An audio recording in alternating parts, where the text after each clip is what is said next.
This is Wade, and you are in Wade World. So usually Wade doesn't talk about people, but this hilarious goings on in the world require Wade to talk about some people. So what we're going to do is we're going to talk about the recent interview that Tucker Carlson had, and who he's like a very mid guy. That means he's right in the middle, right in the center, a centrist, not extreme left, not extreme right. So he's basically the as balanced as you can get. And Nick Fuentes, a guy who's maybe in his mid to late 20s now, been cancelled since he was 18 for talking about Israel and asking why do we support Israel, and that, just transition into finding out who's behind feminism and massive illegal immigration, multiple wars, etc., etc. And the absolute Jewish freakout that this interview had. Now, you wouldn't really know that this was such an issue if you actually went and watched the interview, because the interview was very, what's the word Wayne is looking for? Like a very not hot, not cold, lukewarm cup of tea, where the Jewish topic was touched on very briefly, as was the Israeli topic touched on very briefly. But the absolute freak out that you see, especially if you go on X, you see a freak out of Jewish people, people paid by AIPAC, like Ted Cruz, and just other people who are like Christian Zionists and whatnot against this interview. It is just hilarious. Even if you don't know anything about these two guys or Jews in general, you would think like, hey, what happened? Like, did this Nick guy walk into the studio wearing like an SS uniform and doing like Sieg Heil or something like that? Or did Tucker just, say like, yeah, we need to get rid of all the Jews in the world? No. So you would start, but the freak out is hilarious. It reminds Wade of what you see in high school and college, and this is usually from girly men. You know, the girly men who are like not physically or personality-wise powerful, but they're snarky like girls. They behave like girls, and girls where they shun and block you if you ever break the consensus that they agreed upon, even if the consensus is nonsense. Like nobody talk to this person, nobody text them, nobody DM them, unfriend them, blah blah blah blah, shunning. So this begs the question, why are the Jews so freaked out about a middle of the road journalist interviewing somebody who is very honest about his views on the Jews, but the topic of discussion in this 2 hour plus long interview didn't really focus much on the Jews beyond maybe 5 to 15 to 20 minutes max, and that was just scattered around. If you require such absolute control of the narrative, which is basically it, right? You're just freaking out if somebody just criticizes you. Hey, if you're a masculine man and if you're actually a man who's standing for the truth, you won't care. Like you wouldn't care if you stepped out of a Ferrari and some homeless guy said, "You don't have any money. You're a bum." You'd be like, "Yeah, cool, bro," and you carry on with your day. But if you were a homeless bum faking it, you would definitely get offended by even the lightest criticism. Let's suppose you were a homeless guy who stole a Ferrari and you stepped out and people didn't even say anything to you. They just looked at you and being like, interesting. That's all they said. You'd be like, oh my God, you hate homeless people. You're a hater. You should be canceled. You're an evil person. So this overreaction to this very mild interview, this lukewarm interview, just shows that there's something there. Like Jews deny that they have control of the narrative and they want to control the narrative, but if your feed, whether it's on Facebook or X or whatever, is full of Jewish people, Jew people synthesizers, and definitely people paid by APAC, and then you start asking like, hey, what happened to all the cute cats I used to see? Or the funny memes I used to see? Why there's a bunch of Jews and Jew lovers whining about this stuff? I'm not interested, but you will get interested. And it also begs the question, why do they need such absolute, not 80, not 90, but 100% control of what people are saying? Are they girls? Are they girly men? Do they really think they're defending themselves, or are they hiding something? Because if you build your power on a mountain of lies, that mountain of lies is interconnected. So if someone pokes a lie, it could collapse the whole mountain. But if you build your empire on truth, nobody can poke the truth. You can poke at truth all day long. It's just rock solid. It's going to stay there forever. It's going to never be destroyed. It's going to be eternal. It's going to outlast everybody. So the people who build their reputation and their life on truth, saying 2 plus 2 is 4, they don't really care if some art comes up and says, "No, I believe 2 plus 2 is 5." They're like, "Yeah, good for you, man. Keep believing that." Because reality will smack you in the face. But if you build your entire identity around the idea that 2 plus 2 is 5, then you'll be offended and be in a constant fight with everyone, because not only will people who actually study mathematics say, "No, that's wrong, you're wrong, it's stupid," but actual normal people will be like, are you stupid? 2 plus 2 is not 5, it's 4. You know? So the reaction, the overreaction to this interview, it's just something that is a window into how much control these allegedly poor Jews have over social media.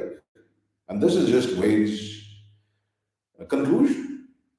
Like, if your feed is suddenly filled up with them quetching about some dude interviewing another dude and just saying, "Oh my God, they're like the National Socialists in Germany in 1930 and they're just not out marching in the streets," and you see the interview and you're like, "You guys are really thin-skinned. How did you get into such positions of power and wealth, saying that you have higher IQ?" You know what comes with a higher IQ? Acceptance of reality and the ability to deal with it. Higher IQ doesn't come with being extremely thin-skinned. That's literally it. They're like, people, if you are not a fraud, why do you care if people call you a fraud? Don't your actions speak for yourself? But there is a saying that he who protests the loudest is the guiltiest, because they are a fraud. They have been a fraud and they are afraid of being found out. And if their fraud is built on, again, a foundation of lies, it's a teetering pole of power. It can collapse by any lie being taken out. In this interview, if you watch it, many points were not raised. It was an interview about who this guy is, why he's been blacklisted by the media, and also it touched briefly on Israel. But it never touched on the fact that throughout the history of the 20th century, since the founding of this state, who funded it, what did they do, how did they become powerful? And at the end of the day, Wade has an objective view of reality, right? If Israel was founded by whatever means, and it survives and thrives to this day, well, credit where it's due. However, you should be brave enough to take the credit, unless you realize that being brave comes with the responsibility of defending your decisions. And you can say, it was done in a negative way, in a conniving way, in an underhanded way. You might be right. But the fact is reality, and results speak for themselves. However, what does a disservice to your reality and your image is your absolute freak out and behaving like girly men. Again, remember, snarky, sarcastic, weak pussies, and girls. Like, that's literally your strategy. Just shout and call names and insult and try to cancel, try to debank, try to take away transportation privileges or something. If that is where your power is based upon, that you are freaking out that a middle of the road journalist interviewed some guy who has objective views about the world, then your power is very fragile and it's going to fracture. Because this is not just about Americans or white Americans or Europeans realizing this. At some point throughout the world, people know bullshit when they see it. You can bully some of the people all of the time, but you cannot bully all, and you can bully all of the people some of the time, but you can't bully all of the people all of the time. It just doesn't work. It's not a viable strategy. It's not a viable strategy for civilization. It's not a viable strategy for reproduction. It's not a viable strategy for evolution.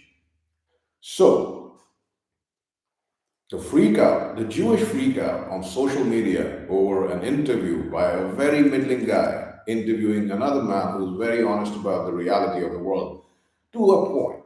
There are things that require more honesty from both Tucker Carlson and Nick Fuentes, but they're going to get there.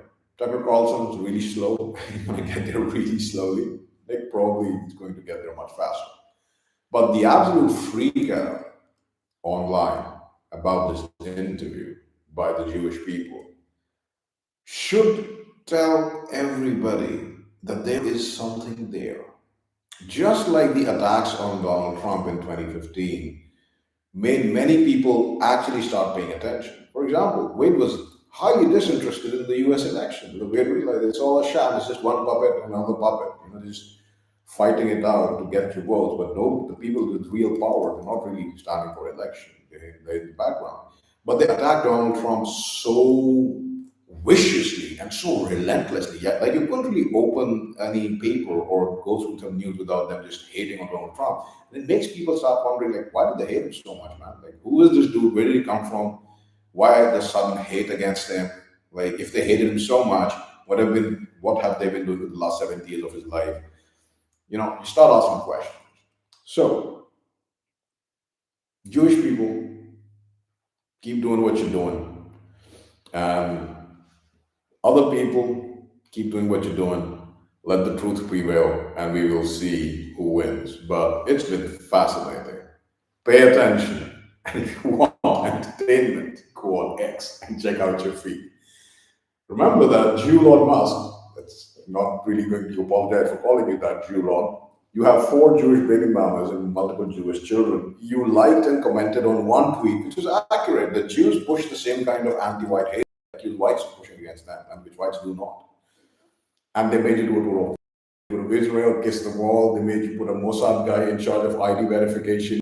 Made you put a bunch of, I think it's a Jewish or Israeli or Jewish chick in charge of the CEO of Twitter or something, and in charge of censorship. And the feed of Twitter is basically just Jewish. So if you want some entertainment, you should go on X. And what Julon and all these guys, Trump, they don't understand is very simple.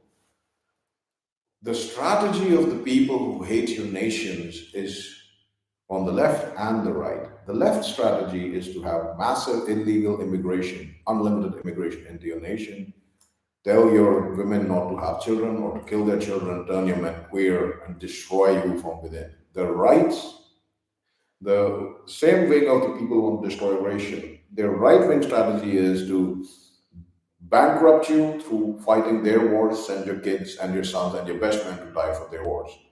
So basically, it's like there are 2 leeches sucking your blood out, and both of them can kill you given enough time. You can't just deal with one. That's what this whole political theater is about. The lefties, when they get in power, they deal with the right leech. The righties, when they get in power, they deal with the left leech. But it doesn't matter because there's another leech still there. You have to deal with both of them at once. Now, if you get that, you are smart. Until next time, keep it cool, keep it smart, and you've got one life. And what do we do with it? Enjoy.